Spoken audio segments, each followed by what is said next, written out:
Uh-huh. Oh, wow. Great. So apparently I can't let Jeff introduce me because other people do their own thing. And so I need to do my own thing. Otherwise, I'm not as good as them. And that's fine. That's fine because it's Goblin time. And Goblin time needs no prep and it needs no intelligence. And that's why they brought me in because I'm the head idiot now. And it's great. And yeah, we're going to play some Goblin Quest. It is nonsense. It's a lot of fun. Surrounded by beautiful people who will murder themselves, and I will take great joy in it. Uh, Basically, this game is going to take place in the city of Unity. There was some great cataclysm that happened in the long, long ago. Something about interplanar travel. Maybe happened like 2 or 3 years ago. You're goblins. That's ancient history. That's generations ago. In Goblin Quest, if a goblin has been alive for 2 months or so, they're elders, right? So now they're just small little city states around like the weird, universal goo of what's left over of your planet. And there's this huge ziggurat temple in the center of your city state called the Spire. And you kind of have the haves and the have-nots. The more central to the city you are, the better things are. And the further out you get, the less great it is. Not shockingly, the goblins live on the outer edges of Unity. This is both good and bad because you kind of live at what would be the equivalent of a beach to the astral sea. And there can be like interplanar travel, but it's incredibly unsafe. And also, like, they're trying to lock down on that. You kind of have what are the equivalent of Portal PD that are trying to, keep people from doing unsanctioned traveling on interplanar things. But you're goblins. You're good at improvising. You're good at adapting. You do a lot with a little. But is it really enough? You guys happen to each represent a family of the organized goblin mafia, the copper gobbers, as it were, for these docks. And there was just a big meeting. Everybody got all riled up. The big boss gobber, he got you talking about we need to get big. We need to do something nifty. We need to make a name for ourselves. We need to make an impression. Everybody just came out of the meeting room. Yeah, we got this. Everybody's high-fiving all of you. You were all the main families. Nobody took notes. Nobody really paid attention to what was really going on. Now all of your families are kind of standing outside. And the question is, what was our mission? So, because that's the way this game works, is I have to ask you, like, what that the big boss gob wanted you to do something going towards the center of the city. It was some sort of big thing that was going to you need to make a splash. You need to do something big. And you remember being really hyped up for it. But wait. And he knows none of you listened. That's just the way goblins work. You don't really make plans. You get vague ideas and you launch yourself in a direction.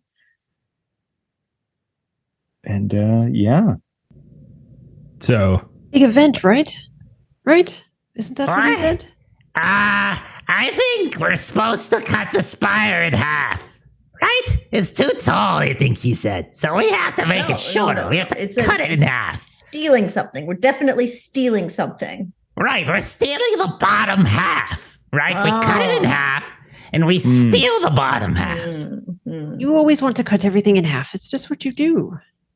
Right. So why would he have brought me to a meeting if it didn't involve chopping something in half? No. We gotta just steal. It doesn't matter about chopping. We just steal it. Steal the whole thing. Steal it all. You can take the Steal unity. Put on a show. We're gonna put on a show. That's what we're gonna do. We're attention, right? We're supposed to spectacle, big spectacle, big attention. So as these heads of these goblin families are arguing, it's probably a good time to let everybody kind of introduce themselves. In this game, you don't play a single character. You basically have 5 goblins at your disposal. You're probably going to lose at least half, if not all of your goblins, because they're squishy little bastards, and it's great. Obviously, we're not going to let Jeff go first. We're going to have Kipser go. Tell us about your clan. What makes them tick? My clan is Clan B. Maybe some more B's. We are maybe a BB. We are Boom Battle Bots, baby. Maybe a few more babies. Yes. Or Cog, Crap, Crate, Cooler, and Coolant at your service.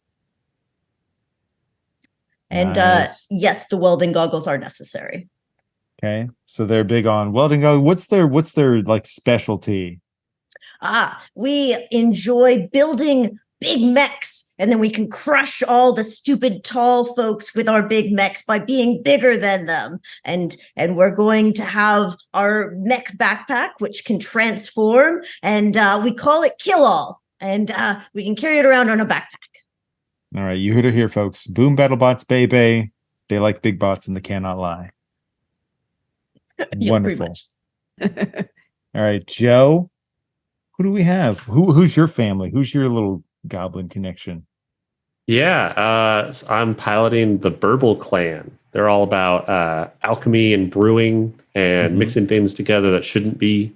Sometimes for explosive effect and other times for consumption. You know, just whatever it is. And they're made up of... are we doing like the names of the goblins as well in this? You can if you want, or you can just introduce the names as they come up. Basically, you play one goblin at a time. Once one goblin dies, the next one hops in. Okay. So you can say who's your first one. First guy I'm going to play as is Singe. And then they're all their special item that they share between them is their pet mutated frog named Squirch, who just kind of cleans up all their spell components and alchemy stuff and burps and drools all sorts of really chaotic properties and things out. So that is gross, and I love it.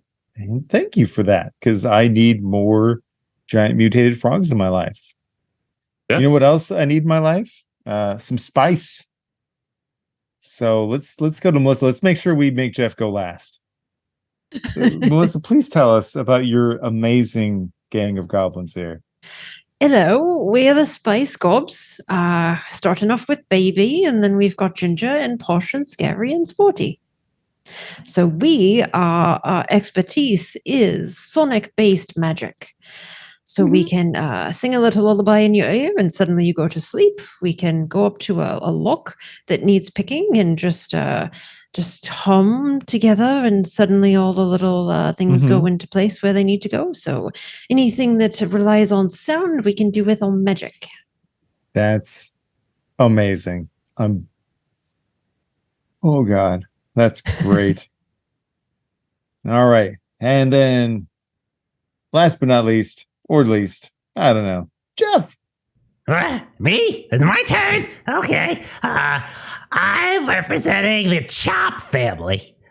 We have several representatives here tonight. We have got, I'm Lamb. Then there's my brother Pork, my other brother Slap, his sister Suey, and the little guy Chop, Chop we call him, and our specialty is chopping things, specifically in half, because we feel that everything is too big, and if we could go about chopping it in half, well then there'll be more for everybody. And that's really it. Except for one thing. We don't like chopping our hair. So all of us have very long, luxurious hair. Some of us have curly hair, like me. Others, it's more wiry and greasy, like Pork. But you'll see. You'll see how it goes. Sue, well, her hair is like long and noodly, but it's hair. And that's great. Chop, I don't think he's got hair. I think he just found a mop head and put it on his head, and somehow it grows. It's really strange. Anyhow, hi. This is great.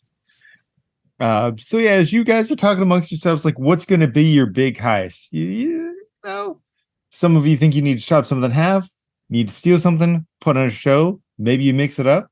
You do know over in the Spire, that's where they keep the portal control, so to speak. And there are more than one city state. There's a total of 6 around the remnants of your world. And basically they've got weird portal technology between the city states, and then also it controls things that go out into the astral sea. Other bait, I don't know. There's a coronation. The city of Unity is ruled by a high matron. One of her daughters is about to be coronated to be the new ruler of one of the other cities. So that's something else that's going on That's today. what we could do. We could chop her in half. Mhm. Do you think inside of her she has like a H34T core that we could take? Okay, we chop her in half. Yeah. And then we take out the core. And Okay. you play with your toys. Yeah. Yeah. And then we put a goblin in charge, because that's what we should do, is make sure that all goblins know that they are worthwhile and they are powerful. Well, half of us are. The other half, not really. Ah, I'll do all the fireworks. fireworks, those are fun. I like those. I really don't have a joke. It's just I like it. They go boom. And that's great. Boom is good. Fire is Good. Because once you've exploded, you've lost at least half your mass. Well, mass? Well, I don't know what that means. All right. All right. Note to self. First one to kill. Why? What? Why are you talking about killing things? We're going to live forever. I don't know. Yeah. We're At least half already of us adults. are. The other half, they're probably going to die forever. So who knows? All right. So we'll leave it open ended. So basically, goblins, for whatever reason, they love to do things in the rule of threes. Basically, you're going to have 3 different chapters to your little adventure here. Each chapter is going to have 3 little obstacles. By the book, normally you plot it all out before we start rolling, but that feels constraining. So I like to start with we'll do chapter 1, and then we'll have a general idea of where we're going. So we know we're going to the center of the city. Something will happen. So it seems to me, arguably, chapter 1 is getting to the center of the city. Because, goblins are persona non grata. So at that point, we need like sort of a 3-stage plan, or like just some general brainstorming of how you think you guys would get to the Spire. It can be vague, but just Doug has a plan. okay. Let's take out the insides and mech up a tall person, and then we can just ride from inside them. Okay, so you want to hijack mechs. The bodies of people and turn them into mechs. Okay. I can cut them in half. And Yeah. then you could put the mech stuff inside. Yeah, exactly. And, And then then we we can can, all have our own. Okay, You- so let's So just one say of us could be like the arm, and then the other could be like the other arm, and then another one could be like a leg, and then the other one could be another leg. We should make Wow. sure we're color coordinated, different colors. I can be the voice. I can sound just like a tall person. okay. Cog will be the Green Ranger. You do sound like a tall person. Wow, that's amazing. It's good. So what I'm hearing is step 1, harvest bodies. Yeah. Step 2, step 3, Gobtron. Yeah. Okay. Is this city like hostile to goblins? Like we get attacked on sight pretty much, or Well, I So want it here on the docks, the thing is, like, people that want to live down by the beach next to the Astral Sea, that's an incredibly dangerous place. It's super chaotic.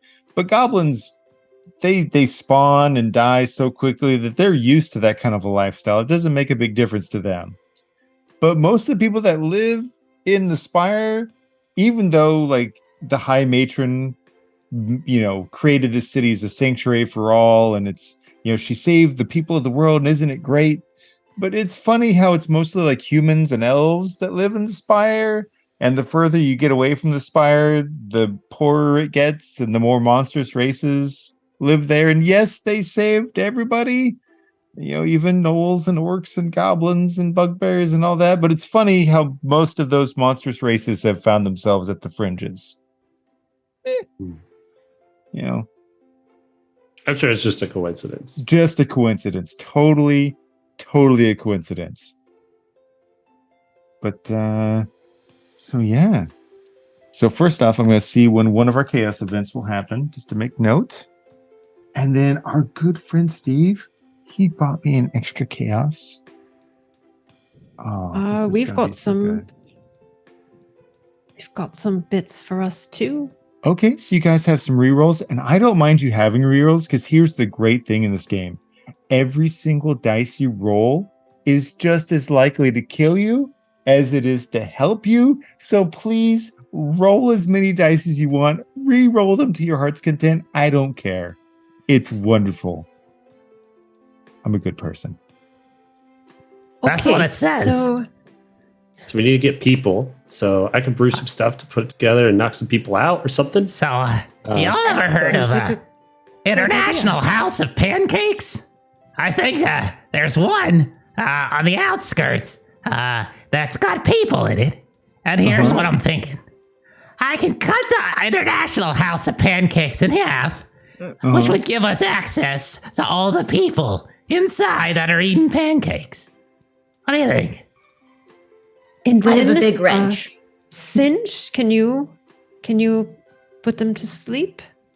Yeah, as soon as we get inside. Okay. There's no fixed initiative in this game. The main idea is you want to make sure everybody's had to go before we come back around again. So Okay. if Okay. we find our interplanar house of pancakes down by the shore. It's got like a really terrible Jimmy Buffett theme going on it. I don't know how he made too it out of the soon. cosmos. That's just I too know. soon. I know, because out here, there's like a zombie version of him. We're gonna do that. Yeah. Zombie Well, that's Buffett good. lives out here. Yeah. I'm a There's horrible fins person. I'm to sorry. the left over here, and there's Uh-huh. fins to the right over here. Yep. Oh Yep. boy, that's a lot of fins. It is. So you kind of come up.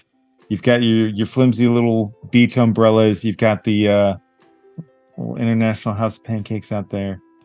So basically, what you're gonna do is you're gonna describe what you want to do. You've got a name that automatically gives you a dice, and in this game, everything that relates to your character sheet gives you another dice to roll. So I know you're chopping stuff in half. Yeah. You're I lamb got an chop. idea. I got an idea. Okay, All right. see, I'm lamb, which is very much like a goat. Okay, and they're very Yes. good at climbing. And Yes. so, I'm gonna hop on up to the roof, because I'm Mm-hmm. imagining it's one of them old-fashioned International House of Pancakes, that looks like a Yep. like a church True. And steeple. goats love to climb up high. Yeah. Exactly. I chopped a few up there once. So I'm gonna go on up there, and Mm-hmm. I'm gonna get the old chopper out. And he goes and he pulls it out, and hits a little button, and it just kind of like Inspector Gadget turns into a big old giant meat cleaver. It looks great. This is great. And then I'm just gonna try to like sort of bounce myself up in the air and just come down, like Gutsa from Berserk, and just like slash it in half. Like Perfect. the whole thing. The whole Makes total building. sense. It's Yeah. You've got this weird cyberpunk chopping blade that you do this with. And so get your dice pool together and let's see what you get. Okay, so I got my name. Okay, I've got my chopper. Is that it? I don't remember. Just You the love two. chopping things in half. Isn't Oh, yeah, that your yeah. like That's motif? my thing. Oh yeah, of course. That's my dream motivation. It's Does expertise. lamb chop have like a particular thing? Because each goblin has their own unique thing above and beyond what your family does. Right. So Does lamb. chop like climbing up high on Exactly. things? Is that- Lamb is very much like a goat. Got hooves, you might even say. There you go. It's really not hooves. They're just feet that they split in half to make it look like hooves. Oh my and god! they You climb cut on your them. own feet in half. That's Oh, dedication. Yeah. I mean, in that case, absolutely. that's got to be 4 dice. You cut your own feet in half, 4 Okay. dice. All right, Easy. I'm gonna You roll. earned it. Click, click, click. I'm rolling 4 dice. Here we go. All right, up, and away. And so I like to think it's a very sharp gable peak. And I'm lifting up. Maybe I'm using like the heat force of a chimney to get up really high and then come slamming on down. That's right. what I'm doing. All right, here we go. Here we go. Oh dear, that's a 6, a 5, and 2 3s. Okay. So what's great about this is we've got 4 players. So you only need 3 narration points or story points per target in this first chapter. It's pretty easy. So you've already gotten 2 out of 3 for harvest bodies. You've chopped through this building. You've exposed. It was packed. They were doing there's some sort of special going. What do you think? Was it ladies' night? Was it 2 for 1 night? Why was this place so packed? I think it was 1 for 2 night. Yeah, It was 1 for 2 night. Yeah, Wow. yeah, that's what it was. They were selling just the cheapest booze possible. But hey, I mean, it's the interdimensional house of pancakes. Yeah, You're not you bring in- really going there for both. That's a good point. That's I a mean, good if you point. do, it's got to be pretty terrible. So you got 2 out of your 3 for that, but the 3 means that you set the next person up for a bad time. Whoever goes next is going to subtract 1 from all of their rolls. Yeah. So how did this go so wrong? You cleave clean through the house somehow. The building just comically falls apart to either side and just shatters. It's completely flimsy. Oh, yeah, for sure. Did you- I think after you, sir. I heard you were like using some heat to make you rise up. Was there like a gas line that got Yeah. cut or something maybe? That's what I think was going to happen there. As I was coming through, I was like, yeah! And I cut through. And the sparks from when the chopper went through one of the vents ignited some of the gas. And so there is a fiery inferno, an agent inferno that just rampaged through the sky. Yeah. That's good. So you've got all these bodies, but raging inferno. So whoever goes next, you get to do whatever you're doing amidst a blazing inferno. I know. I was waiting for it to open up before I start chucking potions in. So there's a big inferno, and luckily, Singe does great when he's in fire. That's where he gets his name. Okay. So he's brewing some stuff together. His goal is just to throw a whole bunch of potions that he thinks he's mixing them to be like sleeping potions, but he's just kind of throwing random stuff together. So whatever. Throw enough happens, chemicals happens. into the fire, it'll probably knock him out one way or the other. Yeah. I dig it. So he loves the heat. He's from the Burble clan. He's got a name. He's using his alchemy. Does Squanch come into play at all here? Or is he hanging back? Squanch was probably like, they often will be like, they'll have like a test tube or something in their mouth that's just kind of like being cleaned out, and they'll grab it, kind of like a holster out of there. Nice. And brew their next potion in it. So Right. say he used Squanch's free empty little test tube thing. Nice. He's sipping the Here's remainders of other test tubes and then spitting stuff into the air, possibly. Yeah. Okay. I love it. So I think that gets you up to 4. Yeah, sounds right. Yeah. And you said it's -1. So that basically, work? just go ahead and roll the 4 dice and we'll just look at it. And so, like, if you had a Okay. 6, it turns to a 5. Wow. That is 3 6s and a 2. That's ridiculous. I'm good at rolling 3 6s here. I'm very surprised at how well that went for you, because those 3 6s turned into 5s. It's just Especially with throwing explosives. you're throwing explosives, and here's the thing: you did so well. It's your choice. Do you want these people to like actually go sleep and be alive before you're doing whatever you're doing, or do you want them to be dead, or do you want there to be some weird alchemical effect that happens to them? Because you did great. You've cleared this stage. I'm thinking they kind of get Cronenberged a little bit from all of these explosions. So there's more room for us to do mechanical stuff. More inside of them. limbs means more human. It means more stuff to mess with. So Yeah. I'll make a note to myself, Cronenberg. Thank you. Great. That's gross. But you did take a wound, and I've got to think, if we're talking like a roiling mass of bodies that are going all Cronenberg, maybe at some point there's something that's like a little bit Akira style or something, like some weird fleshy bit comes out and like wraps around your ankle and crushes your shin bone just a little bit. You're not dead, but you do take a point of damage on Cinch here. Okay. He pays a price. And they have 2 health, right? Yep. So he's already got a bum leg. His left leg is now just, and you can jury rig. You grab a piece of, like, you've got tons of debris from the broken building. You take that, you rip some clothing off somebody, you make yourself a splint. So you're not dead, but yeah, your leg is going to bug you a lot. You're definitely going to be the slowest person around if something ever comes to it. Okay. So, good news. Operation Harvest Bodies, amazing success. Minor injury, lots of people, crazy, creepy, crawly Cronenberg flesh all thriving around. So that's step 1. Awesome. We know step 3 is Gobtron. here's that murky spot where, like, how do we go from Cronenberg flesh mess to Gobtron? Oh, it's okay. Cog has a plan. Cog I doesn't love care about the plans. form. Okay. Cog just needs to take out the innards. Cog tells Kill It to change form from backpack, and it goes to the side and briefly turns into a giant exoskeleton mech with giant arm. No, not the heavy arm model. We need the surgery table model. And it folds down into a very massive surgery table with a conveyor belt to pull all of the dead body bits onto its conveyor belt area. Okay, and then we're just going to take our big knife and cut this open and pull out the innards, get rid of those we don't need. And Cog loves Cog, so we are going to put lots of Cogs in here, and all of the limbs will all move for whomever runs this. I love that. How many dice do you want to roll? I great. think that's about 4. Yeah, that's amazing. I love that very, very much. So I've got a 6, 2 4s, and a 1. Okay. So the 6 is going to get you a success. That's awesome.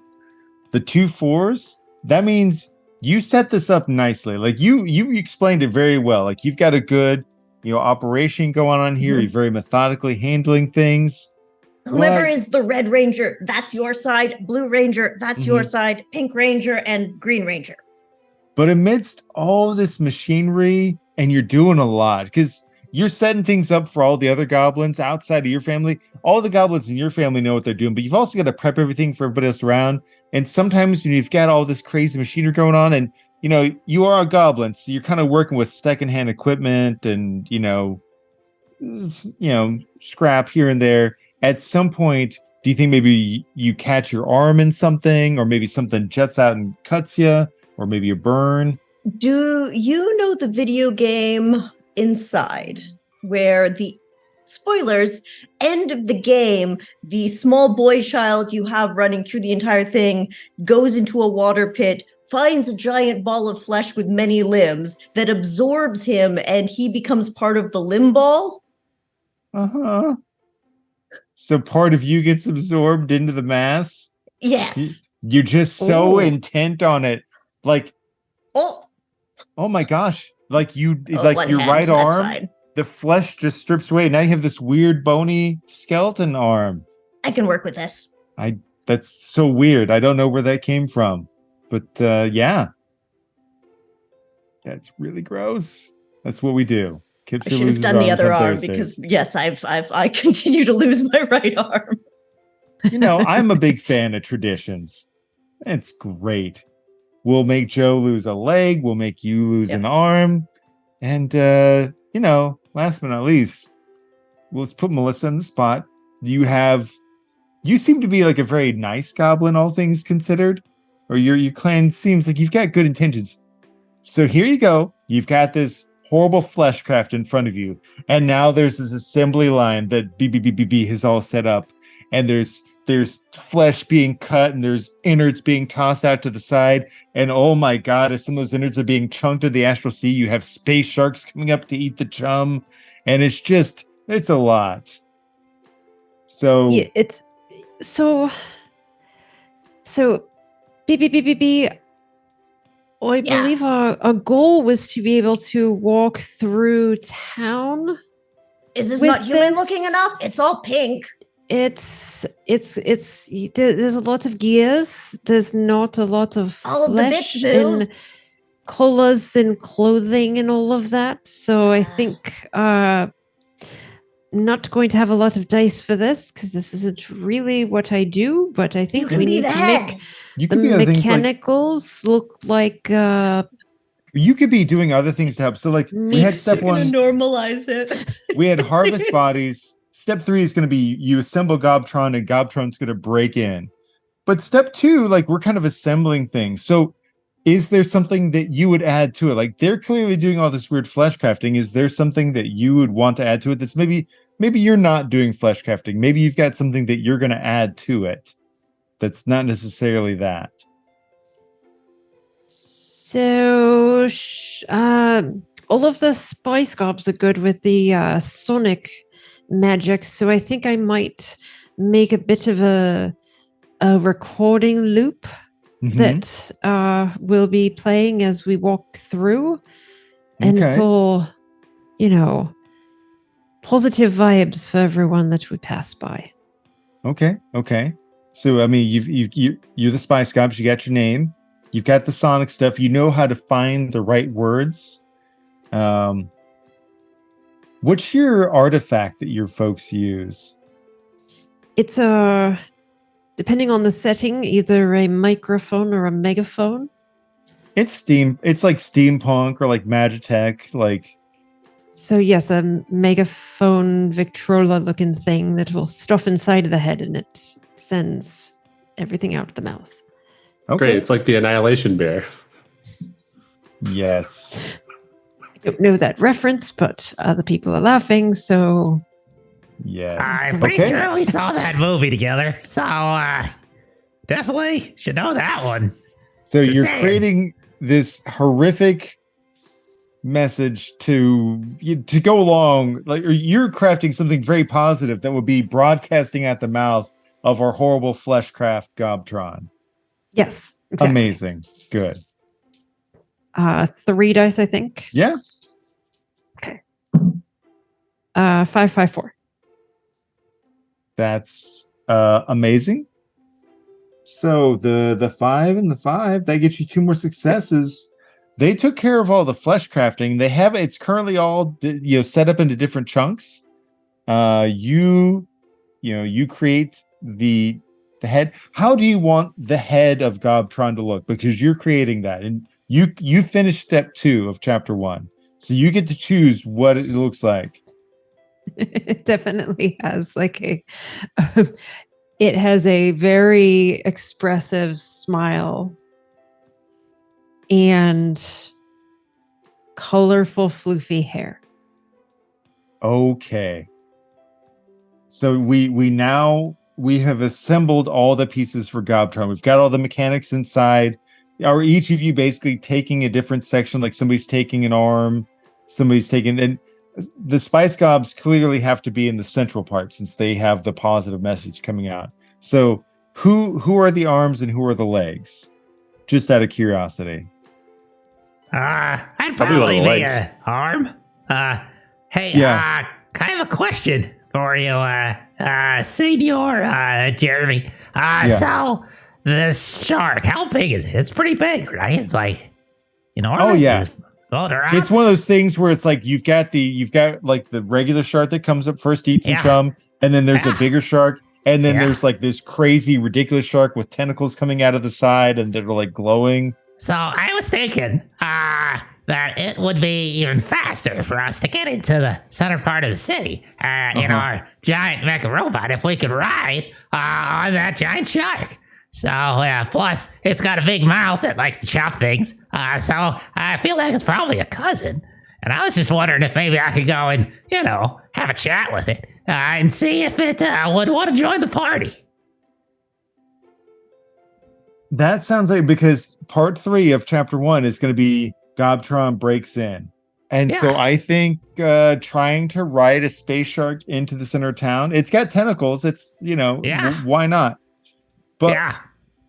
I do want to take a quick second because we had a friend that was willing to buy us some extra chaos. And so here in the stage, we normally get 1 step of chaos to add to the mix. But we've got 2, thanks to our good friend Bytor 5. So I'm going to roll a couple of these. Actually, you know what? Since you described such a fun thing, roll me 2d6 and tell me what the 2 6s are. Never Okay. heard anyone try to say that word out loud before. I know. By Tor, it's a 5 and a 2. All Too. Sounds Fine, really Tor. weird. right. Yeah. Really strange. That I doesn't sound asked right. him. I really asked him what it stands for. Oh, It's kind of God. weird. It's like he Okay. just sneezed and his forehead hit the keyboard. So here, Yeah. So here's the first problem you're going to have. As you're going out, and you were kind of in your arm, but you kind of get out and you're like scoping out that cool like space shark. I Our think, first bit of chaos that's family going to hit us. resemblance. Yeah. There are super intelligent mutant rats that have shown up out with the goblins.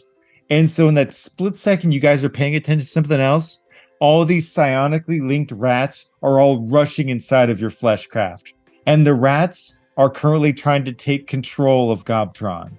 So that's one problem you've got. No, I know. my best machine I've ever made. I know, it's horrible. I'm so sorry. Sort of. Is there a Let's second see. thing? There is a second thing, thanks to our friend. Okay. On top of that, there's some strange storm coming over. Like there's been a rift in every now and then. You've got like the protective portal that's over the city or the dome or whatever. Every now and then there's a rip. On top of these psionic rats that are trying to enter into your fleshcraft and take over it, there's also, well, you know, a rain of frogs is one thing, but these frogs are as big as horses and hungrier. There is a rain of frogs the size of horses, and they're hungry. As you're looking around, you see the space shark, like, oh, that looks awesome. You look around, you see the psionic rats trying to take over your fleshcraft. Damn it. And then you look up and you see just mutant giant frogs hopping around, eating everything all around them. And that's on top of just trying to break into the city. No big deal. Things. I can take care of that. That's no problem. I got that. Got that taken care of. All right. Yeah, you ready? Okay. Yeah. So lamb chow is very good at hopping, and frogs are good at hopping, and frogs are green, and lamb chop's green. So like we're like old friends. We're like family. So lamb chop's gonna go up. You're like, well, hey there, frog. How's it? Oh God! Oh, it's got me! Oh God! It got eaten. And so lamb chop, a giant tongue comes out from one of the frogs and wraps around the body of lamb chop. Oh God! And just sucks lamb chop right into its giant maw. And you can see as it's mashing down, because frogs don't have teeth, so that probably makes it even worse. You know, you can just see the squishiness of all of lamb chop's juices just flowing out, and like the hair, oh, that glorious, glorious hair just gotta getting caught up. So, lamb chop's off the table. And that's when pork chop says, it's okay, it's okay. Lamb chop was a moron. I'm the brains of the situation here. So, I'm gonna go ahead, and I'm gonna take care of it. I'm gonna cut that frog in half, and I'm gonna show and give the rest of the frogs a message. You mess with the chop family, well, you get chopped, is what happens, right? So, so I think what he's gonna do is he's gonna climb up to the very top of the Gobtron, and he's gonna stare out at one of these frogs hopping around, and then he's gonna reach back, and then he's gonna leap out right as the frog is kind of leaping at him, like a movie he saw once. It had like a Texan and like a dragon, and so that's what he's doing. And he's just as greasy as the Texan was. So he's like, ah! And so he's gonna try to chop him. Okay, excellent. So you got the chopping, you got the chopper. What's Pork's special thing? So Leaping? Pork's special thing is he's really greasy. So even if this frog happened to get a hold of him, it'd probably just spit him right out. You know? Perfect. Okay. That's what I was thinking. And then do I get an extra? Do I get a die because Lamb died? I can't remember. Is that what happens? You can choose to sacrifice somebody to give your next person extra dice. Yes. Yeah. That's what I was doing. Team effort. So that's like 4, I think. Yeah. All right. Okay. Here we go. Oh, goodness. That's 2 5s, a 4, and a 2. That is really impressive. So you've got 2 successes out of the 5 you need. Yeah. Yeah. It's pretty awe-inspiring. Like it's that leaping chop. You cleave through the first frog, chop into a second frog, and the 4 is clearly the next person to go. Is so inspired because they just watched you this leaping cleave take out 2 of these giant horse-sized frogs, but it is a mighty swing, and you leave yourself open. Do you think it's one of the frogs that gets you? Or did you just like land on your foot wrong and twist your ankle? Or is it something more sinister? Oh, now, I think what happens is that as I'm flying through the air, You know, I take a stray from my cousin, the shark. One of them tentacly things kind of comes out as it's trying to scoop up some of the cut up frogs, because sharks love frogs. That's a fact. They That's love chum. scientific. Absolutely. And so as it's kind of reaching out to kind of grab, some of the frogs, it grabs Pork's leg. And as it yanks, it just yanks it clear off. That Pork looks down and he lands on one leg, and he's like, "Oh, where'd my other leg go? Hey, I get that back." As he looks up at his cousin shark. That's fantastic. So, who, filled with the awe-inspiring presence of all this, who wants to go next? You've got the frogs, you've got the rats, and also you got to get this machine up and going into the city. Okay, so I'm gonna see if I can find where my British accent went. So Baby Spice is going to. We've got the little gramophone thing set up there, and she's going to kind of go deep, kind of that diaphragmatic breathing kind of a thing, and she's going to kind of just let out this kind of sonic magic spell to see what kind of effect this is going to have on those froggas, and she is going to say, "Keep your head high up. Don't you know that you are Superfly?" And she's going to see if she can make all of the froggies go flying away. Okay. Australian. Wow. I know, I just can't. I'm trying to stick it, and I just can't. All right, so That's amazing. I think that's 3. That's so good. Oh goodness, that's a 4, 3 to 1. Okay, so remember to add +1 to each of those. 5, 4 turns into 4, a 5. 2. So you get a success, which is good.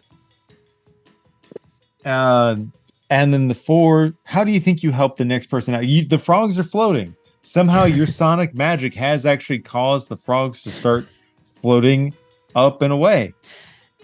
And that's cleared some seas. But how do you think you got you did get hurt on this one? So Do you think you have to reach out and touch them at all to make them do the sonic magic? Do you have to have to unhinge your jaw to do the sonic yell? So it's one of those things where the person that does it is supposed to sort of plug their ears while they do it. Mm-hmm. And it was sort of a spur of the moment thing, and she forgot to plug her ears. So I'm going to say that she just starts floating up with them. Oh, you made yourself start floating up, and then you suddenly Yes. remember you're supposed to plug your ears. So you plug your ears, and then you slam back down to the ground, just Yes. face planting hard. Yep. But so poor little Baby Spice stands up with a bloody nose, but you get the frogs all floating in the air, and they can't plug their ears, so they're screwed. Yep. That's even the Spice Girls don't want to listen to their own music. Oh, that's really good. Okay, so whoever goes next is inspired by this, and they're going to get a +1 on all their rolls. The frogs are pretty much taken care of.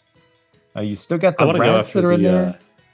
Yeah, I want to go after the rats. Okay, okay. I think Singe is going to run around. He's going to just put Squanch underneath his arm and just start trying to shovel all the rats he gets a hold of and just throw them into Squanch's mouth so he can eat them. Oh, so you just have your giant. You have a mutant frog yourself. And I do. Yep. Shoving rats into his mouth. So you've got what you do. You've got Squanch. And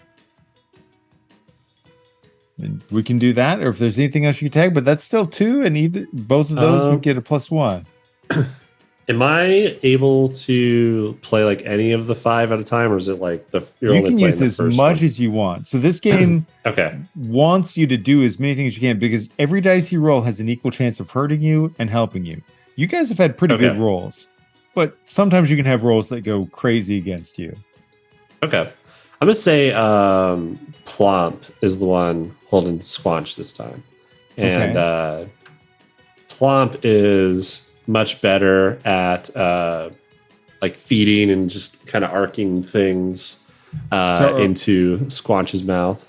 So I would ask, are we sacrificing Singe to give yourself a benefit to the next one, like what Jeff did earlier, or? Yeah, let's do that. Okay, you do. How does Singe sacrifice himself? I think Singe runs in and just gets swarmed by the rats. He just lets himself get swarmed by the rats with his bum. He takes the little, he put the brace on his leg earlier. He rips it off and he lets the rats just swarm to the bloody wound. And then he rushes back to Squanch, and Squanch does the horrific thing where the jaw just unhinges, and somehow Yellow Mutant Frog just swallows the entirety of Singe. He's full of nutrients. Awesome. And then Plomp is good at learning how to arc things. Yeah, Plump's great at catching things and arcing them, and Squanch is just kind of sitting there and just catching them out of the air as he's throwing them over to him. This is a great idea. I think all of these things are good. So does that get you 4, 5 even? I think that I don't know how. So one for Plump, one for the item, one for Squanch, one for the sacrifice, and one for just being you. Yeah. So I think 4. 4, and you're gonna have a +1 on all of these. Okay. All right. 3, 3, 4, 2. Okay. So we have 2 4s and a 5 and a 3. So that didn't go too bad. Honestly, they get you a success. And then the next person to go gets a benefit. And you're at 4 out of your 5 for Gobtron breaks in. So let's say this pretty much takes care of the rats. You basically, Singe sacrifices himself to kind of be a central hub for all the rats to go charge into. They just, for whatever reason, Singe tasted like chicken. And once they smelled his blood, they just couldn't help themselves. Plomp just tosses all the rest in. And then I'm going to have to assume because Squanch does weird alchemical nonsense based on what you feed him. Yeah. How does all of these psionic rats being fed into Squanch help the next person to go? What effect does he create that helps the next person? So what do we have left to do? Are the frogs still an issue? The frogs pretty much taken care of. The rats pretty much taken care of. You've cleared things out. Gobtron is back under your control, but you still need one more success. You basically need to get Gobtron up and going to start breaking. It would be great if your frog could become an engine with fuel from the psychic rats. I can do that. Thank you. Nice. He's just got a ton of energy from all the little rats he ate. A very burpy engine. Yes. Yeah. So we have a giant burping mutant frog whose belly is just incredibly distended. I assume he swallowed all of those rats' lives. You actually see his belly kind of squirming from all the rats that are trying to claw out, but they can't. And he's kind of shaking a little bit. It's like one of those balls that has the stuff rolling around in it. And at this point, Squanch is so full of the biomechanical, the bioenergy and alchemical energy that he's kind of vibrating and belching. And has you just set him down to the core of Gobtron. And that leaves us with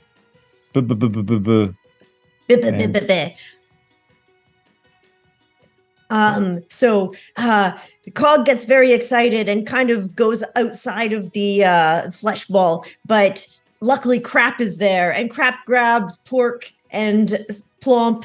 And are you still baby, or are you Ginger now? I think she just took 1 wound, so she's still alive. Yeah, wound? Still baby. Just still baby. Grabs baby, sets the frog out ready, and luckily Crap's Crap is excellent at sealing holes. So they'll seal the hatch so that nothing can come in with their crap. Here we go. You. Sorry, Melissa. No. This is This is Team B. But we're good. We're sealed in, and with the frog engine set up, it's time to start bowling ball this thing straight into the center of the city, and we will squish Cog along the way. But it's okay because we've sealed all the holes with crap. Well, I mean, obviously, I assume Cog played into that because you cut him open and you know, waste not, want not. Yeah. Of course, Cog was just part of the flesh mound in the end. That's what he wanted to be. Oh, you're such good people. Oh, I really enjoy this. So I think, okay, so Crap's ability is Crap. You've got Crap, Sacrifice Cog, the Sacrifice name, Cog. doing your mech stuff. Yeah, doing mech stuff. I think that's another 4, or is that 5? 4. Unless you find a way, unless you can think of a way that you put your backpack in. You could be using your mech back into the ceiling, maybe? It's okay. I'll go with 4 right now. 4 is still pretty good. 4 is Especially still when pretty you get good. a +1 on all of them. We're gonna get a +1. Go. Yeah. That You guys is are crushing your rolls. That is a 6-5-2-2. So that would be a 7-6-3-3. Okay, so here's the thing. Normally, I was going to have like chapter 2 be like, you got this up and going, you get into the inner city, now you need to get to the Spire. The 7 automatically counts as 2 successes. So here's the thing. You get full creative authority here. Describe how somehow you controlling this fleshcraft Gobtron powered by a psionic rat-fueled mutant frog beaming out waves of positive smiling energy in this creepy face. Describe to me how you crash all the way to the freaking Spire past mundane police forces. You've got like your steampunk sort of stuff. So you're gonna die in the process, but how did you die getting to the Spire? So as the frog fills the gas center of this flesh mound, it expands like a horrible balloon into something that appears humanoid, except is quite a bit taller than it ought to be. And each goblin maybe is in a limb that's able to control it. But we forgot the head, so the head's kind of just like floating there on the back as it is propelled from the butt forward. I'm trying not to swear a lot because I'm crap right now. Through the frog, through the ass, it's propelled forwards. Maybe not all the clothes they managed to survive, as it just towers over any walls, hitting skyscrapers and apartment buildings, as it is an unstoppable flesh human golem going forward. And one of the arms just hits straight into an apartment building, shredding the flesh through, getting Crap, who was sealed in there, all gone. Excellent. So you managed to go completely through what would be the equivalent of the suburbs of Unity. You just completely demolish all of it. Oh, you like a Thanksgiving parade balloon. Absolutely. Macy's got nothing on you. You just destroy so many little picket fences. You get to the business district. You're knocking down all those tall buildings. And at the end of it, the arm gets ripped off. You have like higher and higher levels of security showing up to try and stop Crap you. probably got shot out with the rest of the rats at some point in time. He did. Yes. And here's the thing. It's kind of fortunate that pretty much everybody does, except for Crap. Crap dies making sure the rest of the goblins get evacuated just before Gobtron inevitably explodes, because it was expanding and expanding and expanding, and all of a sudden there's just this weird thing where like you're expecting the obvious explosion, but then it suddenly just like shrinks in on itself, gets super tiny, and then it's this completely silent orb that just expands throughout the suburbs, and half of Unity just disappears. Half the city's just gone. It doesn't make any sense whatsoever. Does good work.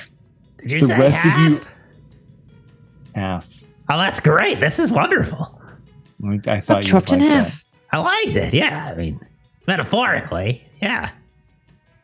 And there you are at the doorstep of the Spire, so to speak. This huge ziggurat that goes even above the skyscrapers into that the sky of Unity is like a perpetual dark red, cloudy mess. Very rarely does anybody see outside of that unless you're brave enough to get into the astral plane. And most people don't have the means or the guts to do that, but the ziggurat goes well above that. So now we're kind of into chapter 2. You made it to the Spire. Something. What? We have thoughts on chopping something in half, stealing something, and doing a show. So what do we want chapter 2 to be about? You made it here, and it's fine because goblins don't really plan things out. You got here. Sure. You've got a split second to think about it because you've just had this crazy, bomb thingy go off. You've got a little spare time before more forces can arrive. But you've also drawn a lot of attention to yourselves. Like, so much attention to yourselves.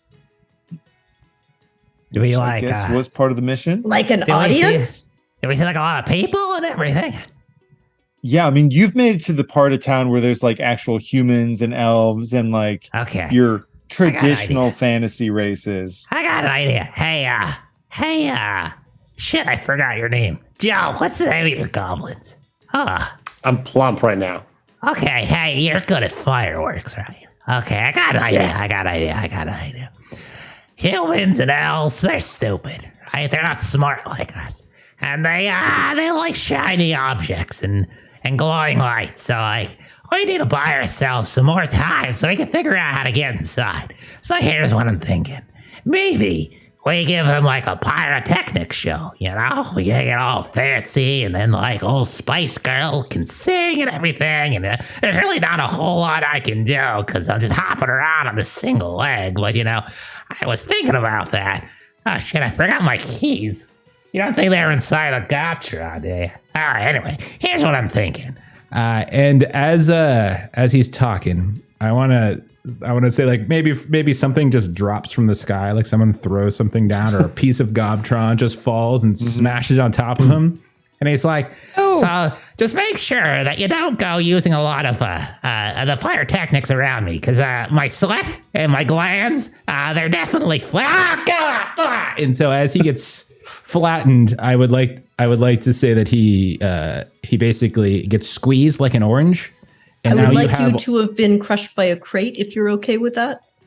Crate would be great. Yeah, it's great. Yeah, there you go. And and you have all sorts of pork's juices, which like blood and feces and urine and like all that. It's all flammable. Don't worry, every single bit of it. So it'll help with your pyrotechnics. It'll make it all go bigger. Make it that kind of thing. So, am I wrong in hearing that chapter 2 is Gobblepalooza? Oh yeah. Oh no. You create this huge crater, and so chapter 2 is going to be Gobblepalooza. You will get to the Spire, but first we're going to put on a show. Oh yeah. Gobblepalooza. Step 1 of Gobblepalooza: pyrotechnics. Oh yeah, for sure. Yes. 100%. Okay. Oh, by the way, Okay. I'm not So pork exciting. anymore. I know I So we look need- like pork. I'm actually Slap. And so whenever Slap shows up on the scene, he just slaps you. And so he Nice. pops up on the scene and he slaps everyone in the face. How's everybody doing? Because he thinks it's like a handshake. And you can see that he's covered with bruises, as if he got his ass kicked once. And it was all over the internet or something. Anyhow, I just wanted to share. Okay. I'm sorry, Slap. Don't remember that reference. I don't either. But I I'm don't just, remember. It's like that. Never mind. That's I think it's the Shamrock guy. Actually, never mind. okay. But I think the slap shot wasn't the slap shot the same. Never mind. No idea. Okay. I'm gonna look it up. I'm gonna get up my phone here. Right? We need to actually educate us on this meme. I love it. Okay, so Gobblepalooza, step 1 of Gobblepalooza, you need the pyrotechnics. What comes after pyrotechnics? Pyrotechnics is music. Clearly. So Clearly. Step 2 is is music / show, yeah. Okay, and then step 3 of Gobblepalooza needs to be the thing that leads us into our final chapter in the Spire. So how do we use the finale of Gobblepalooza to get into the Spire? What's step 3?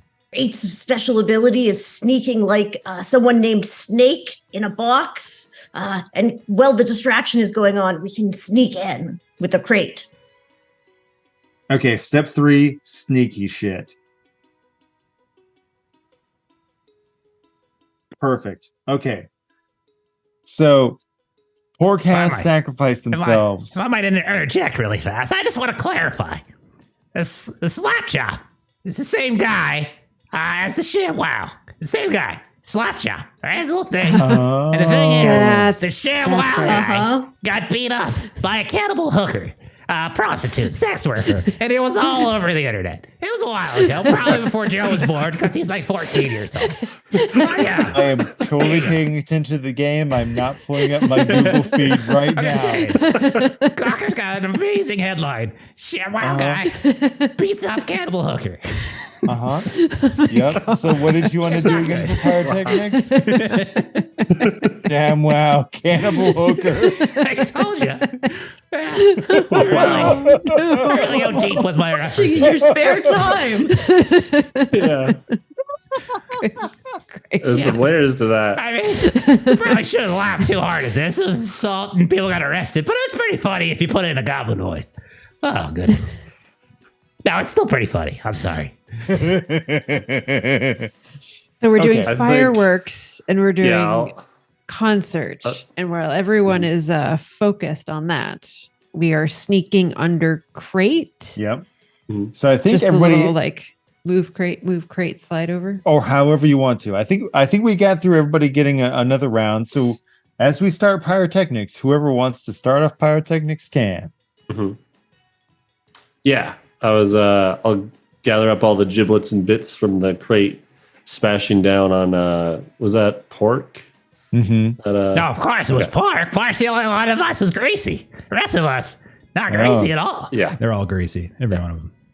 Pork, do you want to give your sacrifice die over to the Burble clan? You His see a little- greasy You flesh. see a little angel pork floating with little angel wings. Transparent, translucent. His leg's still missing. Of an angel. And he's like, hi, how you doing?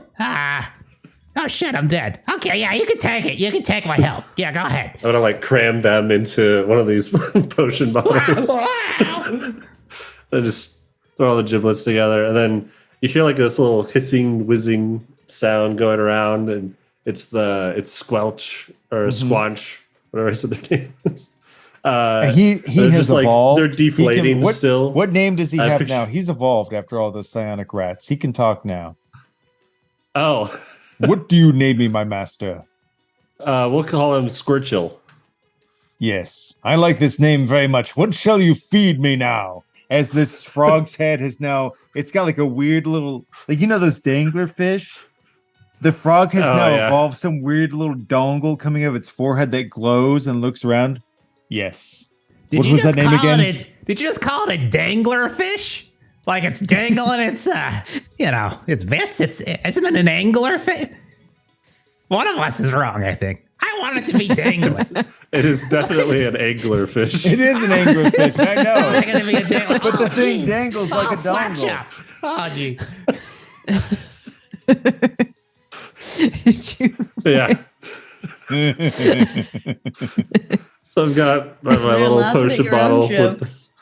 with the soul of pork in it, and then all of his giblets and stuff. And I'm Feed throwing me some a other, soul. Yes, I love it. concoctions and all More. Feed this. me more. Give it to and me. I like put it into his mouth, and I like almost screw it into his mouth, and then Mm-hmm. kind of shake him up, and then just squeeze it out of him to start the fireworks show.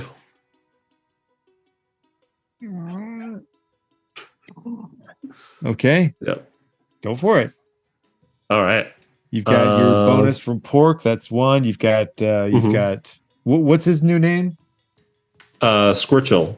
Squirchel. He'll remember that. Squirchel has acquired sentience now. Yes. And then the one from the goblin, I think that's 3. And you like doing alchemical stuff. That's Oh, and alchemical stuff. Yeah. right. So that gives 4. you 4. Sweet. A 1, a 2, a 5, a 6. A 1, a 2, a 5, a 6. So that's 2 successes. That's great. Also, you just die straight out. Okay. I think Was this still I picture Singe? it just like as he's no, this is Plump now. Singe already got Aw. sacrificed. Oh, that's right. So I picture Plump was like squeezing it and then just got completely engulfed in the fire and flames as it came out the other end of Churchill too, or Squirchill. And so he explodes and then it shoots off this huge thing of fireworks. Amazing. And it's pretty impressive. Like, so this is the beginning of the fireworks. You have some people kind of coming out around the perimeter of the crater. What's going on? I don't know. Ooh, that's pretty. I like that. So that gets us a couple of successes. That gets us 2 out of the 4 we need. So people are starting to gather, but it's just not fuego enough yet. It's a good beginning. We're halfway there. Who wants to follow that up? Well, I think it would be my turn to try to work on some songs. So I think we're gonna have to do some practice, I think. Do some musical accompaniment to the fireworks to kind of make it a whole thing. Absolutely. You're just gonna have but everyone is we're gonna have to try to do the choreography though, because you can't just do the music. Obviously, you have to have all of the choreography. And I think it's at this point that the rest of them sort of all kind of look over at Baby because Baby had fallen and kind of smashed her face. And I think there's sort of a decision that goes against the aesthetic of the group and kind of trying to, put your best face forward and all of that good stuff. So I think there's sort of a like when nobody else is looking, the rest of them just sort of like toss Baby through like all of the squish of pork that was left, and you just see that there is no more Baby Gob. Oh God. Okay. So she has been sacrificed for the good of the performance. Okay. It's fair. It's fair. All right. So we got then you some- just practiced choreography with some good lyrics attached to it, of course. Yeah. Okay. That sounds like a fantastic show. Got Baby Sacrifice. Got the Spice Gob name going on. We got some sonic music going on because you got the music going along with the dance. I like it.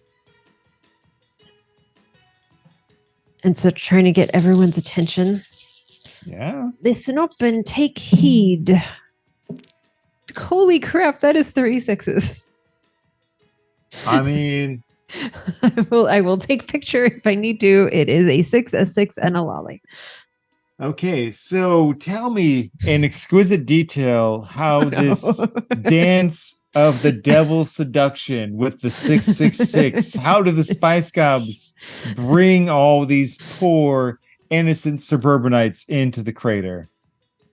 Slack-jawed yokels that they are.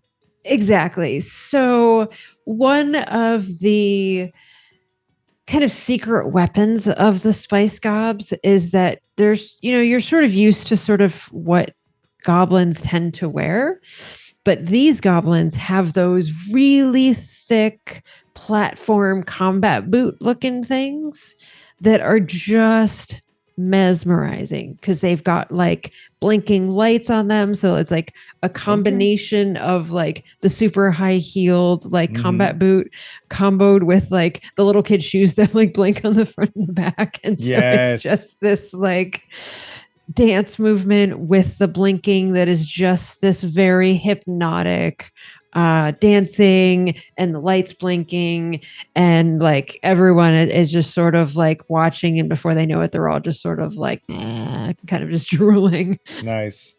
Like there's even a couple of like police like patrols that come by that have shown up to try and like what's going on. Like everybody that shows up is just like, and you just have a bunch of slack-jawed yokels all wandering around because that's so awesome. And thanks to our good friend Bytor5, would you roll me 2d6 for some chaos? Sure. Now is when I hope they don't roll as well as they just. This is rolled. totally random. It almost doesn't matter what you roll. It's just 4 and a 2. a 4 and 2.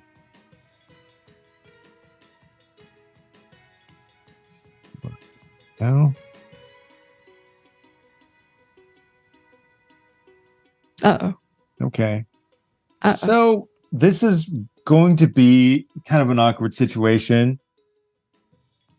So you have done all of this, and then there's just this like slow clap that happens. All right, that was a great show. I loved it. Love all the bits and bobs that I could eat. But you've cleared the way. Now we're gonna do the rest. All you little goblins can get out of the way. And what you have now, inspired by the space sharks earlier, now you have the street sharks. Just a big bunch of anthropomorphic sharks that have showed up. You know this gang. They're not very smart, but they know how to follow the bodies. You made a lot of bodies. They've eaten most of the bodies. They've shown up to basically take over most of the work you've done. And they're just trying to bully their way in and take over your operation. Kudos. Bravo. Nice little dance there, Chiplet. Good job. Get out. Go. Go on now. Go home. You're done. So that'll be your additional complication now. Is now with like we've done the pyrotechnics. Initially, stage 2 was going to be the music, but I feel like we kind of did the music. Or unless we want to follow up, what else would we do in the show for part 2? Does this street shark happen to be called Simon? Maybe. Yes. If you so desire, then yes. It's from American Idol judges panel. Oh, I was thinking the horrible cartoon that was a blatant ripoff of Ninja Turtles and other stuff. Oh, that was mice. Motorbike mice. There was motorbike mice. There was street sharks. There was a lot of nonsense from that era. I just figured since we had space sharks earlier, I pulled up a result of like another street gang. It's street sharks. Perfect. Well, Crate, who's in a crate, has 2 very obvious eye holes, dug straight through it, sees that Ginger is currently in trouble and goes, "Oh no, we must help." Pulls Killet on, and boom, boom, boom. It transforms into Heavy Arms, this giant mech where they are in the center console and just like guns for hands. And it is going to aim at these street shark gangs. Let the lady dance. I love every single bit of that. That's fantastic. Yes. So that is also the head still has the crate with the 2 holes on it in the mech because that is a must. Yes. Okay. So specialty and that I think that's 3 dice. Sounds good. Yeah. That is 6, 3, 1. Okay. So that is a success. We're going to need a total of 5 for this next. So we'll call it the middle part instead of just being the musical part. It's the show must go on in one way or the other. So your mech comes out, and the first street shark, you get it in the claws, or the first one you take care of, and you're making an example of it. It was 4, 3, 1. 6, 3, 1. 6, 3, 1. Yeah. I think in its dying, grasp, that street shark does take a chomp. Like it maybe bites through a little bit of metal, gets into some flesh. But the real problem is you had a weapon system going with this one, right? Yeah. Do you think maybe something with that is what caused the next person to have a negative to what's going to them? Well, if the shark bit me, probably knee-jerk reaction is to pull up, boom, boom, boom, boom, boom, and cause a little bit. Oh, I think that building's coming down. Nice. So a couple explosives go off. Now a building is falling over into the crater. Fantastic. So who wants to take their turn with the building falling on top of them? Good luck. Oh, I guess that's my turn. Oh, jeez. Yay! Oh, crap. Oh, jeez. It's the whole thing, too. That's just No, delicious. crap is dead. Crap is dead already. Oh, well, You know what? nuts. If it makes you feel better, it's just half a building falling Oh, down. okay, good. Peace of mind. Okay. Yeah. So we've got a building coming down, and we got some little sharks, and we got some people who are watching the show, and okay, and we have that big old astral shark. Can we say? I think what I'm gonna do is I'm gonna let's see, who am I gonna use? Trotting on out. You guys are gonna see Chop Suey. She's gonna pop on up. She's gonna say, "Hi guys, how's it going? Hey?" And when you look at her, she's got beautiful hair. Except when you look really, really closely, you realize it's just a bunch of noodles. It's not actually hair. It's just noodles and noodles for days. We're talking like the best kinds of noodles you can possibly find. And so what she's gonna do is she's gonna wander around, kind of saunter. She's gonna let her noodle hair fly, and she's gonna try to lure all them little shark fellas. Oh, right underneath the spot where the building would be, so that they're right there when the building comes down. Now she's kind of not that smart because she's a goblin. So she's also gonna miscalculate and probably be under there as well. So she's like, hey there, Sharky, like my hair, like it, and is gonna try to lure them. Okay, so that's like well, that's my long, luxurious hair. That's like my chop suey. Doesn't really do anything for dream motivation. I don't think so. I got my one chop, and me dying, that doesn't affect me, right? That's for the next one, right? Okay. All right. So that's like 2? Is that right? Let's do 3. It's fine. Okay. Here we go. 3 dice. Here it goes. Oh, hey there. Hey there, Sharky. You like what you see? You like it? You like them udon doodles? You like it? These are udon right here. I got these. Got these when I was in Japan. They're noodles. Like them? Okay. You got a success. And apparently one of these 3 sharks does greatly like udon noodles. You like it? Okay. Yeah, there you go. It's nice and thick. Nice. It's good. Oh, yeah. And, Take it. Yeah, a little sauce in it, too. It's at first it's a nip. Mm-hmm. And then another nip. Yeah. And then it doesn't make sense how noodle hair can bleed, but it does. And the sharks go into a feeding frenzy. Oh, dear. Oh, I think you struck. Oh, jeez, I think you struck a nerve. Ow. Ow. That kind of hurts. Kind of hurts there, Sharky boy. Oh, dear. Ah. And so I just want her to just be like, Hey, I don't just have noodles. I got other kinds. Oh, shit. and then I want the building to fall on top of them, if that's all right. Oh, yeah. Okay. It's just before they can complete eating her, they're all just fighting over and the hair just somehow continues to stretch out at impossible lengths, and the sharks are all fighting over eating your weird fleshy noodle hair. Hey, guys. And just as you think you're going to get away, the building falls on you. Hey, you guys like ramen? Oh! And then it goes. This is exactly how I planned this. Totally in your notes. All right. So that happened. The show must go on. Most of the sharks have we still need 3 more successes for the show must go on. Some of the sharks are satiated, like eating on the hair.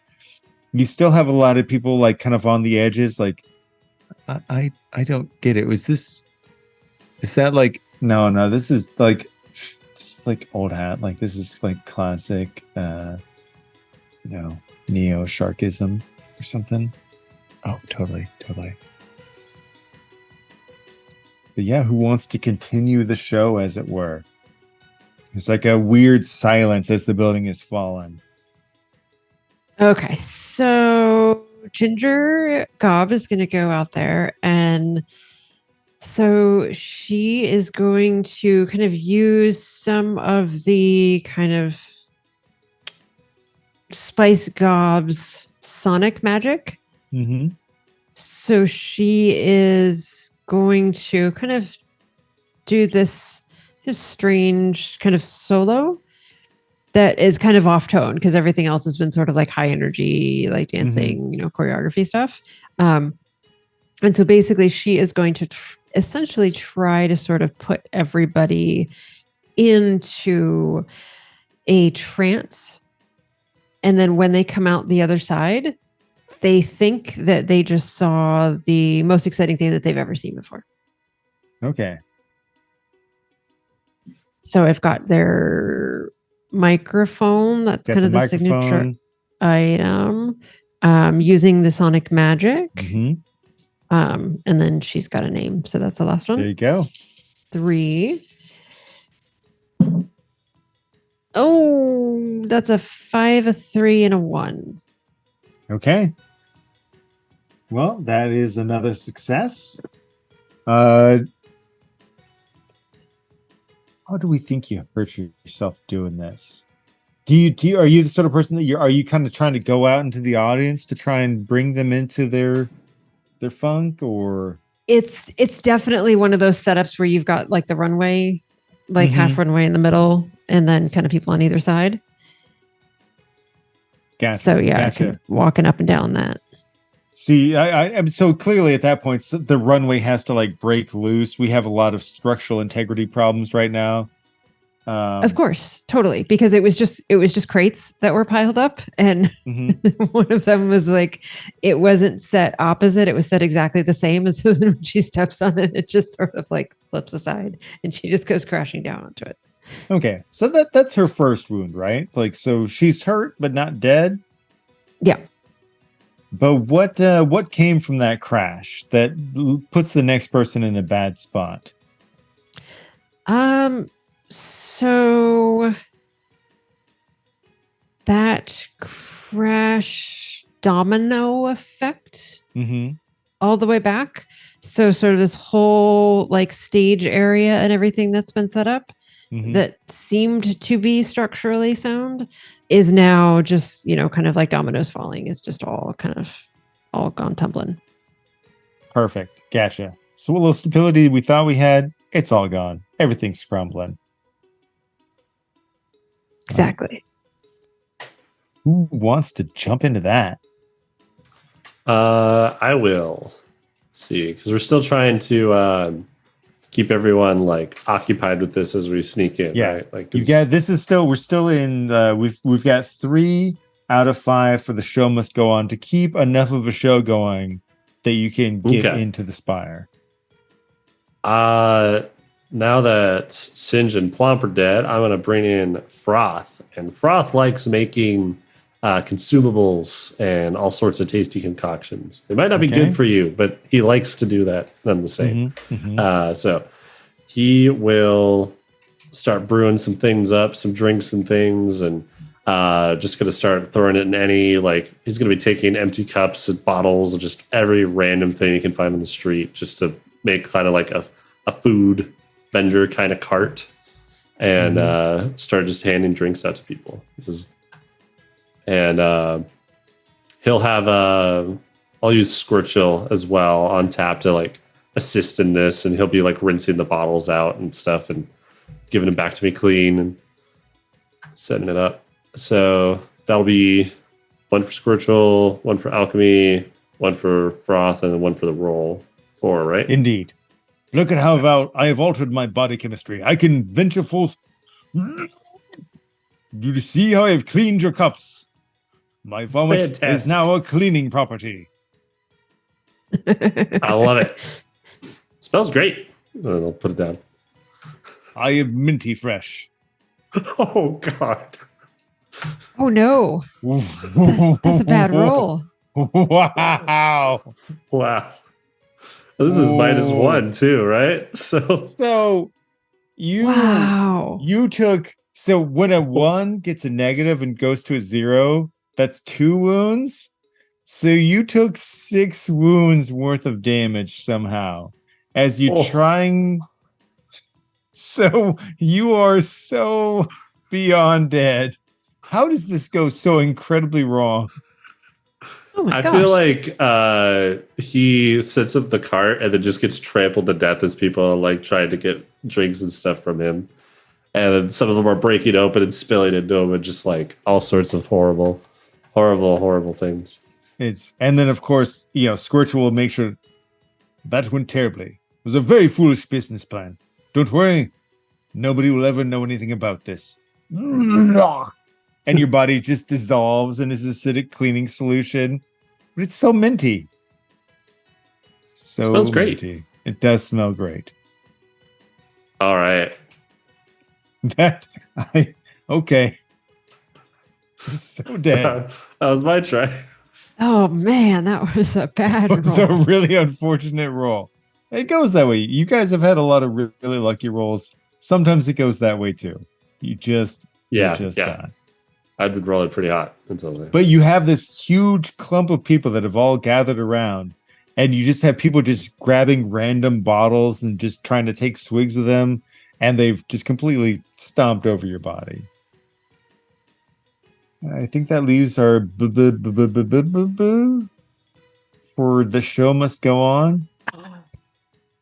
I thought I shot people at the very beginning, but yes. I think we've gone through everybody. I think we're on a second Yes, I round. would I think be. Yeah, this Okay, is the okay. second round. So Yep. after we've gone through, we don't have a set initiative. We can swap it up if we want. If everybody's gone. All right. So really we need crowd control right now. That's true. They are going a little crazy. Well, Crate's not very good at this. Crate is more of a sneaking goblin. So Crate is going to get out of this. Oh, no. I cannot get out of this mech anymore. And the mech just like compresses into their chest and squishes them like a little orange in the center. A little green orange. Oh. As coolant jumps off of the shoulder. Oh no. Kill it. Return to backpack form. We need to cool. Coolant needs to cool the crowds. So coolant is going to spill coolant everywhere. Humans like that, right? That's not toxic to them. Kill it. Kill all will turn into a giant hose with coolant in it. All of its mechanical fluids and can spew everywhere. Amazing. That's exactly what needs to happen. So coolant, and then we're using our special expertise, coolant fluids, our quirk, and I guess our signature item. So that is 4. Okay. Ooh, that is not great. So that is a 4, a 3, a 3, and a 1. Okay. So we're having some trouble with the show. You could say that. A little bit. What you got you gave yourself the sacrifice dice too, right? Oh, I forgot about the sacrifice dice. That's another 4. Okay, so 2 4s, 2 3s, and a 1. Okay, so the 2 4s and the 2 3s cancel each other out. You just take a wound. Oh, coolant drank too much of its own coolant.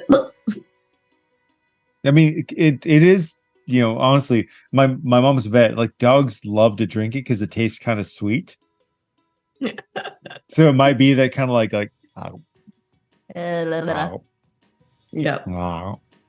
So coolant's insides don't feel so good no more. And you get a little distracted because you're full of coolant, but it tastes so good. All right. The show must go on. Okay, Oh, goodness. okay. So we need to do something about these people and these sharks and all that kind of stuff. So I think it's time to bring in the little guns. Here comes Chop Chop. I'll say Chop Chop. Well, you don't see him first because you're so small, but you hear him.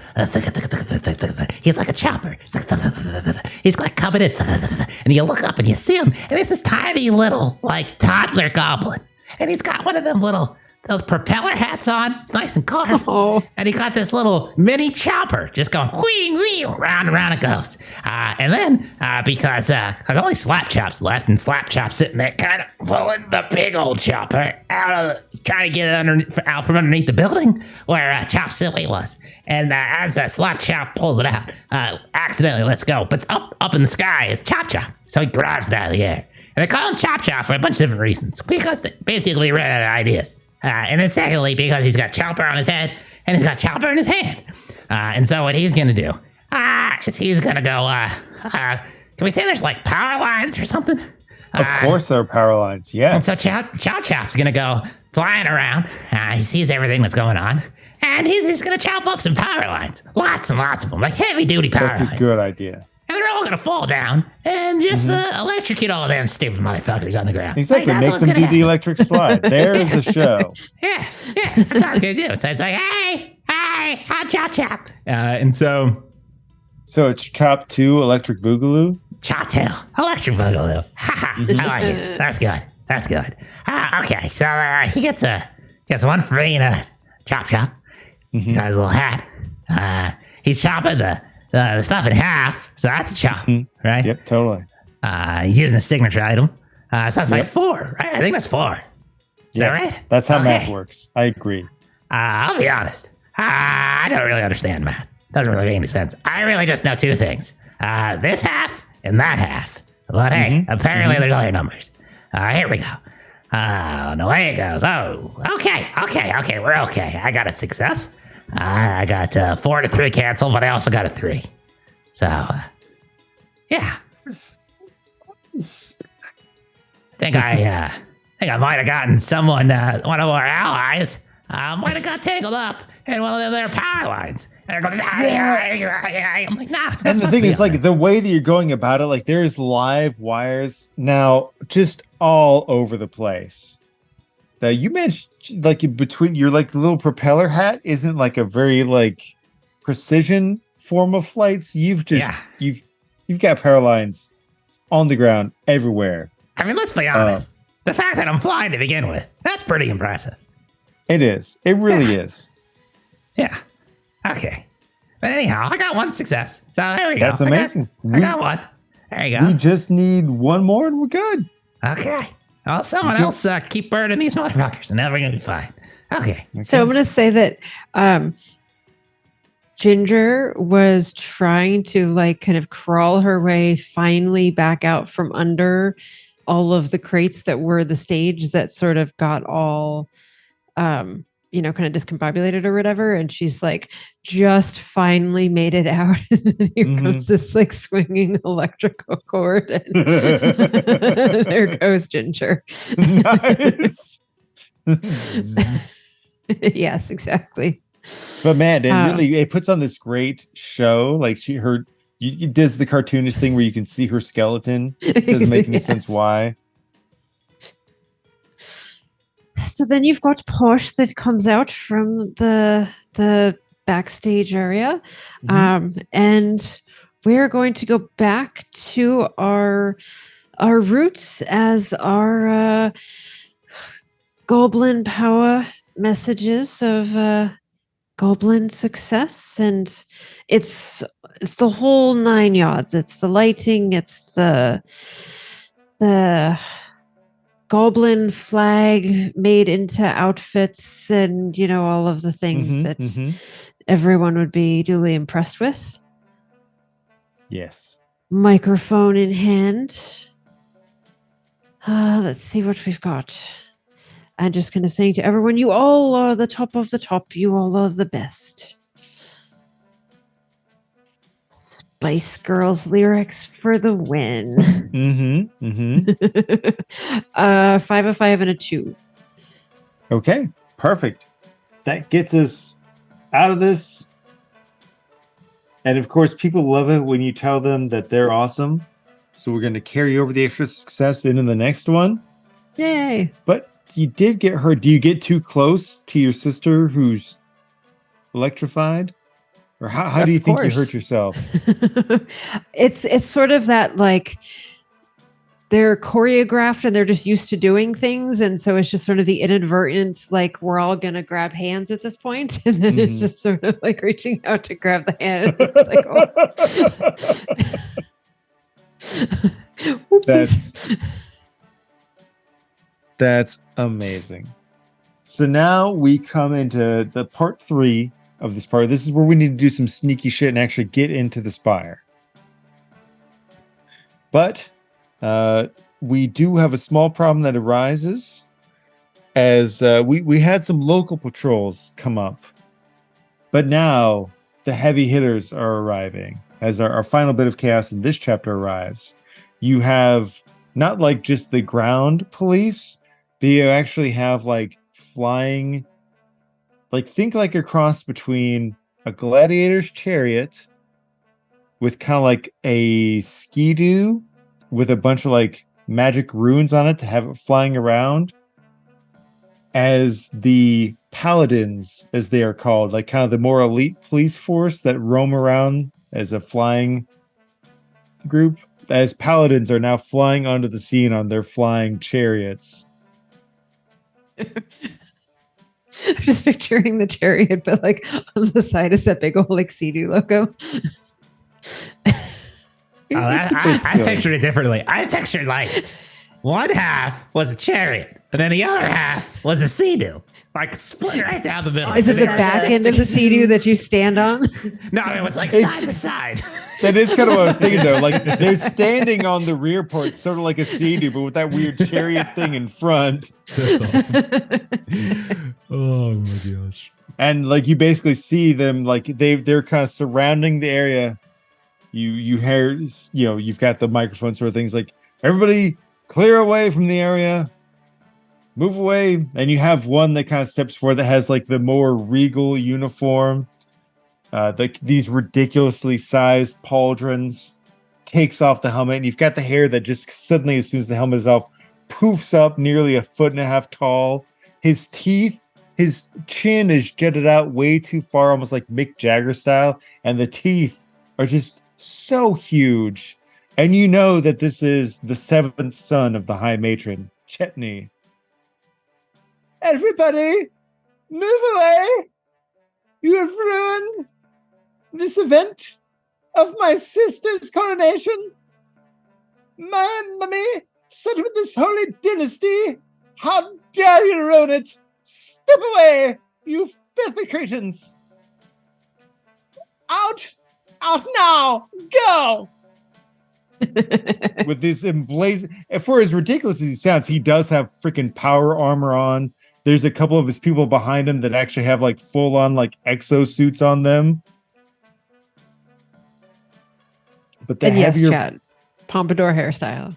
yes, complete pompadour hairstyle, absolutely. I like that hair. That's very nice. I prefer to leave mine flowing. But you got some nice hair there. I like the cut of your hair. Yeah.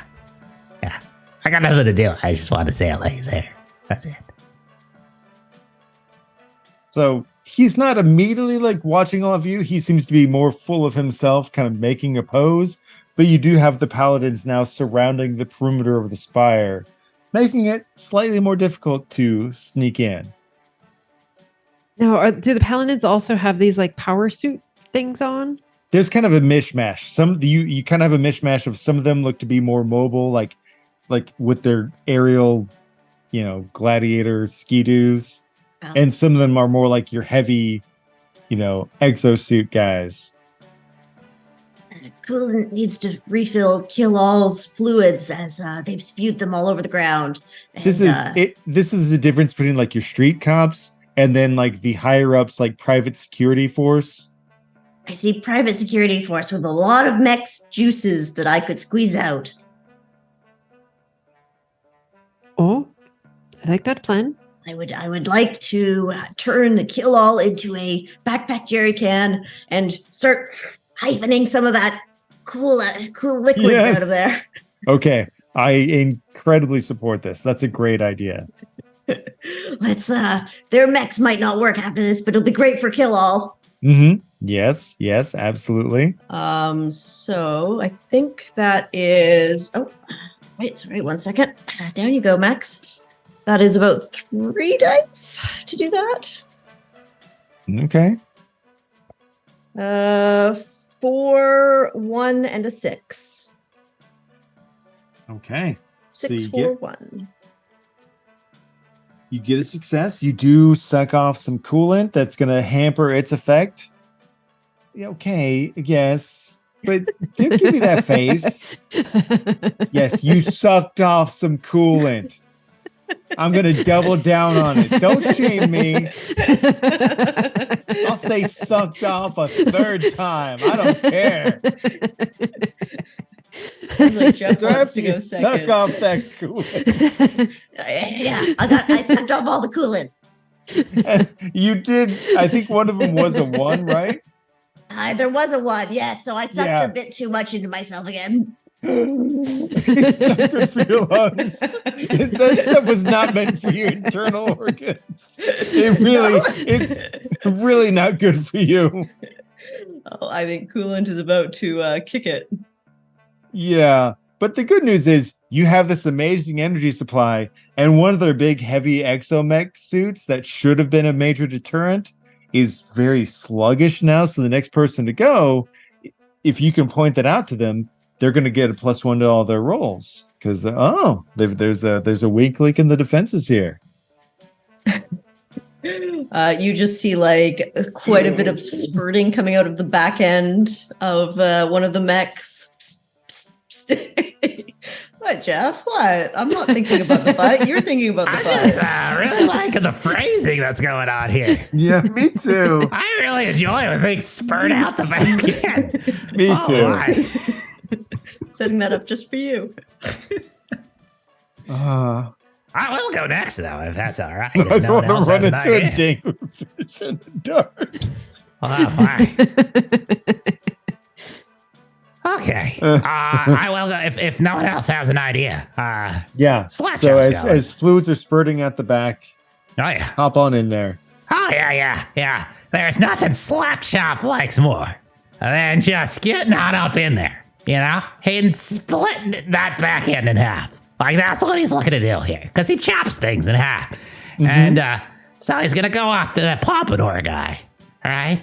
And what I neglected to tell you about Slapchop is he has a very large, like comically large hand. Like, it's just really, really big. Like, remember Okay. Final Fantasy VII, how big Cloud's sword was? Well, it's like Yes. twice that size. And so he's just sort of dragging this giant hand around. And so he's gonna slap the old paladin right there in the face, because it's the best place to slap him, which then is gonna get him spinning and is gonna leave his backside open so he can chop on down and split that power armor in half, because that's the best way to handle power armor. This is true. It is known. It Yeah. is known.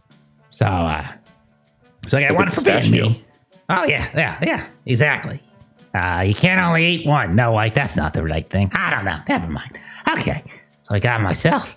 We got my expertise, chopping things. We got my big old hand, because I'm a slapper. And my dream is to chop things in half. So, I think is that 4? Do you get one just for being yourself, or do you get one if you're do. using your special You've thing? got a name, so that's the thing you can tag. So what's the max you can get? You could get crazy high. If you can tag everything, you could probably get up to like 6 or. All right, so I've got. Let me go with that again. I'm slap. I'm an expert in chopping things. My quirk. Like chopping things in half. I got a really big hand that I'm slapping them with. My dream is to chop things in half, and I'm using my big old meat cleaver to chop him in half on the backside. Okay, that's 5. Okay, well, here we go. This one's for old pork and lamb, and the other one. Stewie. Oh, that's a terrible roll. that's They all get +1 though. Oh, that's not as terrible as I thought. That's 2 5s, 2 4s, and 2. Okay. Oh, so that gets you a couple successes. You chop through his armor and a good bit of his posterior. I say that's unspotting. Stop it. What? Step away, you filthy cretin. What? Don't you appreciate everything we've done for you? I What's know. wrong with you? A lot of things. Just like so many things. Like, it's a full list. You're leaking. Ah, it's in my eyes. Ah, it's in my eyes. I can't see. I'm blind. Ah. And so he's going to take some of whatever's leaking out of it. So we'll say that's his injury. His eyes get blinded by whatever's coming Nice. out. So Ah. Chetney will like kind of like slip out of his like exo armor and just kind of step out. And he still has like what is in this day and age an archaic looking weapon where it looks like just a generic two-handed sword with a giant cross hilt on it. Okay, that's enough. Everybody go home. I'm done playing these games. But so I think the next person gets a bonus, right? Yeah. Because you've embarrassed him properly. I don't think I've gone this round yet. No, you have Go for not. it. All right. So we're just trying to deal with all these police guys, paladins. Yep. So you've got 4 out of 5 successes for sneaking in. All right. Is he like hovering up in the air? Or is he on the ground? Like, where's he at?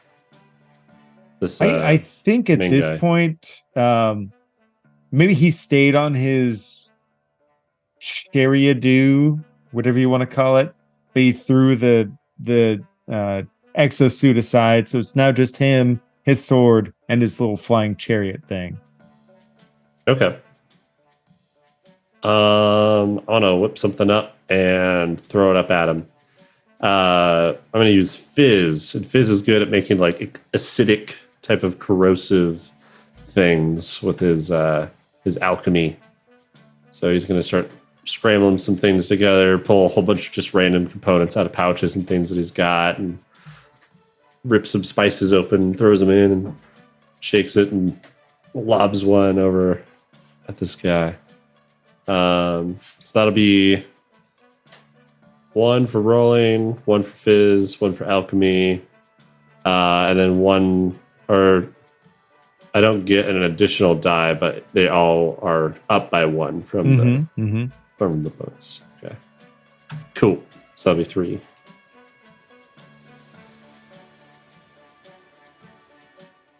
Two 6s and a 4, so Nice. that's And 2 7s and a 5.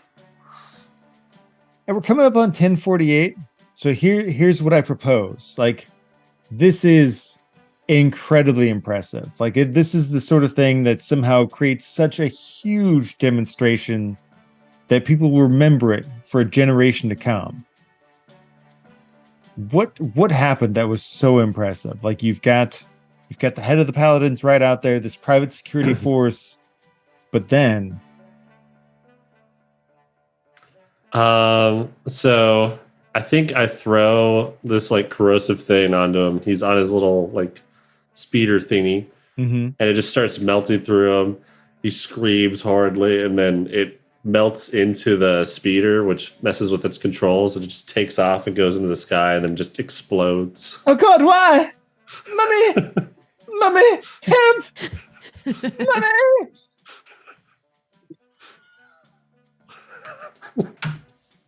That was perfect. Yes! Oh.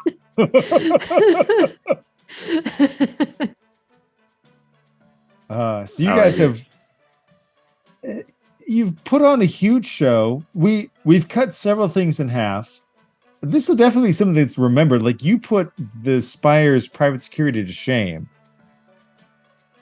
We never really had a super clear end goal, but that's just not how goblins roll. You're not known for your like intricate planning, so to speak. So I think what happens here is like you've taken out the paladins, you've taken out the High Matron's 7th son, and you've got a brief opening into the Spire, this place that has access to dimensional portals and all sorts of other crazy nonsense. And each and every one of you may have your own designs on what you would want to do with that. You've got a brief moment to get in there and do almost anything. So I feel like this is a good time for sort of like an epilogue for everybody to say like what they feel like they would really, really want to do. And we made Jeff go last on the introductions. So let's flip it around. Let's let the Chops say what they would want to do with this access to the Spire almost infinite technology, transportational ability. Sky's the limit. What do you want to be your epilogue for the Chops? Okay. So Chop Chop in his tiny little propeller hat is leading Slap Chop, who can't see anymore because his eyes got burnt by butt grease, and he's dragging his giant hand behind him. And Chop Chop's just flying around, and he wants to find one of these interdimensional portals because they sound really fun, right? You can you step in, you can go somewhere else, and that's great. And the Chop family has chopped a lot of things in their lives. People, other goblins themselves, buildings, statues, eggplants, danglerfish, lots of things. But no one in the Chop family has ever chopped an interdimensional portal. And so, that's what they do. They reach back with the chopper, and they take a look at this portal, and they're like, hey, I'm gonna chop you. And they run up while they fly, and then he lays down, and he chops through the portal. And if you want, his magical sword could be there for you. Oh my. It's a little baby Chop Chop. Got the big chopper in one hand. He's got the magic sword in the other. He's just spinning around. His hat is actually still, but it's his body that's spinning now. And he chops with the magical sword and with the chopper, dual wielding, the dimensional portal in half. And that's amazing. Yeah, Chop Chop. So we're gonna hop to everybody else's little epilogue, because as you do that, there's this weird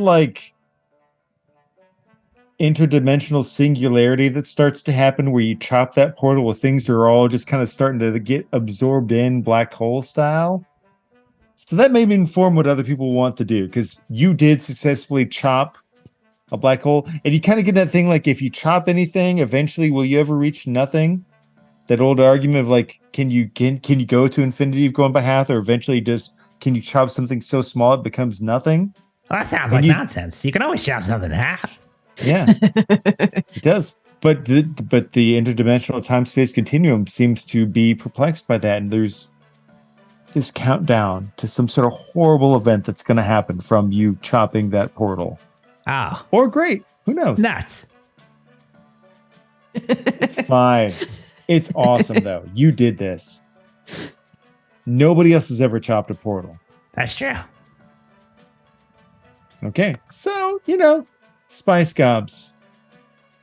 Yeah, sure, the time-space continuum is kind of imploding. No big whoop. But... Well, so the Spice Gobs have no idea this is happening because they have snuck into the reception. And so they are in this amazing wedding reception. And they talk the performers into letting them have a set. So the Spice Gobs that are left, which are Scary, Sporty, and Posh with a little bit of an injury, gets to play at this royal fancy wedding. And so they think that this is going to be their breakout, that they're going to do this performance, and it's going to be this wonderful thing for them, and everyone thinks that they're great, and they think that this is the start of wonderful, wonderful things.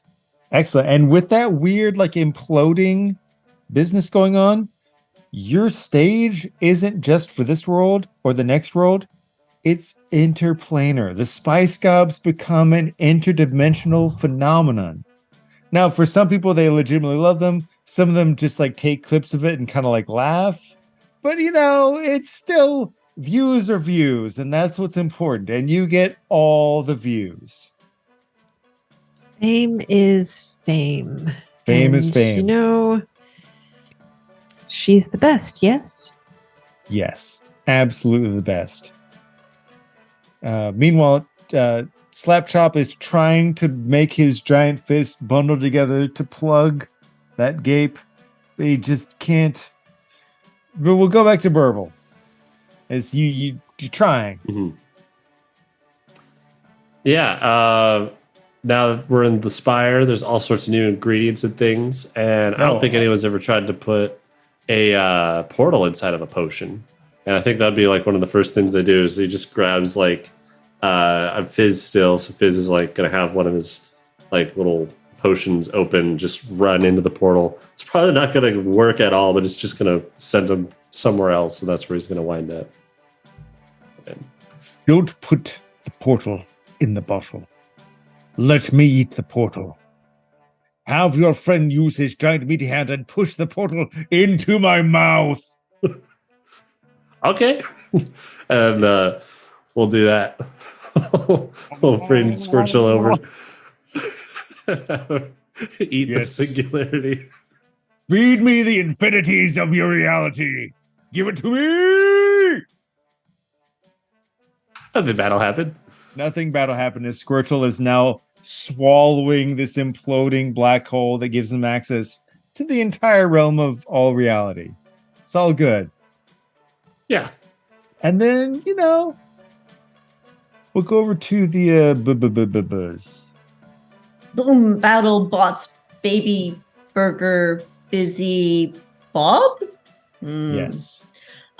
Well, Core is the last member that is left. So Core runs in, finds the biggest portal machine there is, and with Kill All on their back, they rip out the core. Core rips out the core of this machine, the H34T, and shoves this giant power supply into Kill All to make it the best, biggest mech ever.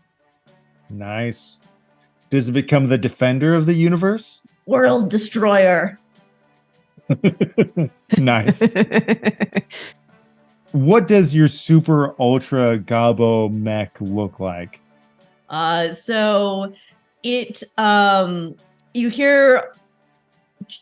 you see it kind of starts to enlarge and become a rather large mech, and it looks like maybe one arm is a train and the other arm turns into a truck. And my God, I really wish I remembered more of the 90s Power Ranger mech, but I cannot remember for the life of me. But you get the idea. Nice. So there's now a giant mech filling up most of the horizon on one side. Yeah. Squirtle. Queen Beryl never saw it coming. I'm sorry, Burble Clan. You've treated me well, and I will remember that in the generations to come. I must go and make use of this intergalactic knowledge I have now. There are dark times coming, and you will be at my side. Fantastic. And they're all just gonna like salute and wave him off. He just disappears, and now the city of Unity is ruled by goblins with the mech and internationally famous superstars and just the most adorable little goblin with a beanie with a chopper on it and a clan of goblins that know a frog that has gone too far. This was exactly as I planned it. I thank everybody for joining me in this. This was just a great amount of fun. And Thank you, Jeremy. Thank you, Jeremy. It's great. It was fun. I appreciate it. Thank you all. Yes. Thank you for running it. Yeah, it was a lot of fun, man. Yeah. Yeah. I'll let you guys do your things. Everybody wants to say the words and the things. I mean, we just do plugs. We could start with you, Jeremy. You got a plug. Tell us about the Patreon, man. That's true. Aaron Reese, Patreon, comics, tokens, maps, things, cool stuff. Go. Perfect. Joe, you want to speak to DOK? What you guys got going on? Yeah.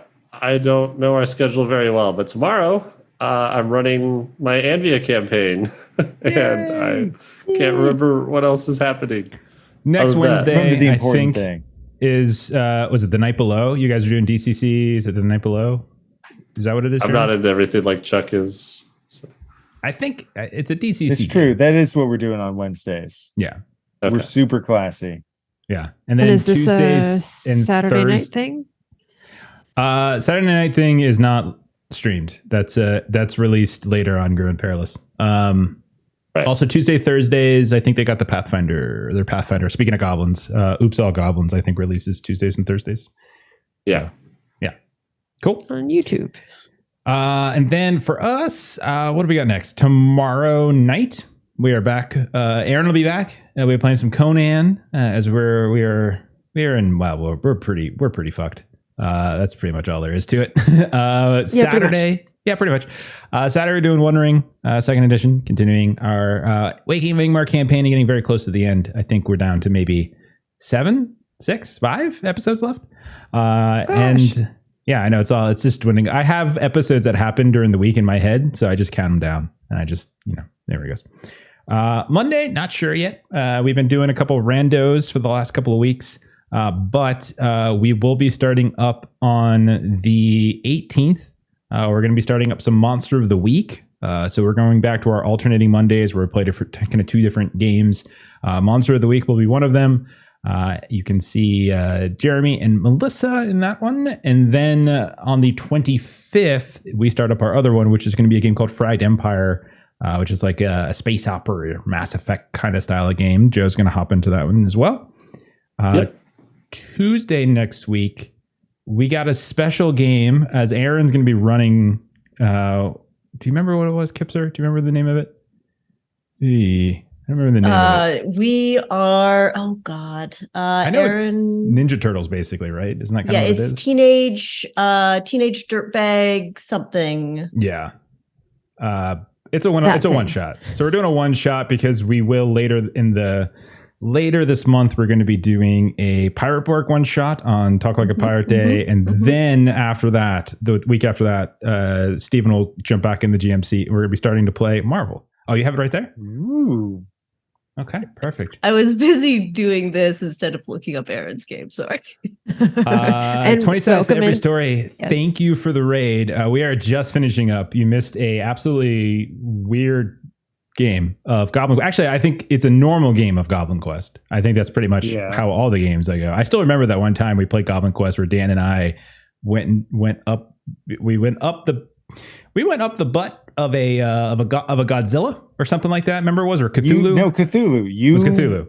Yeah. You had a goblin with a giant nose that flew up the rear end Yeah. of Cthulhu and argued somehow that you should be allowed to use that to pilot him. Yes, and I can't remember who was top and bottom, but I remember that Dan controlled the top. Dan controlled one of them, top or bottom, and I controlled the other. And so together, we piloted Cthulhu, kaiju style.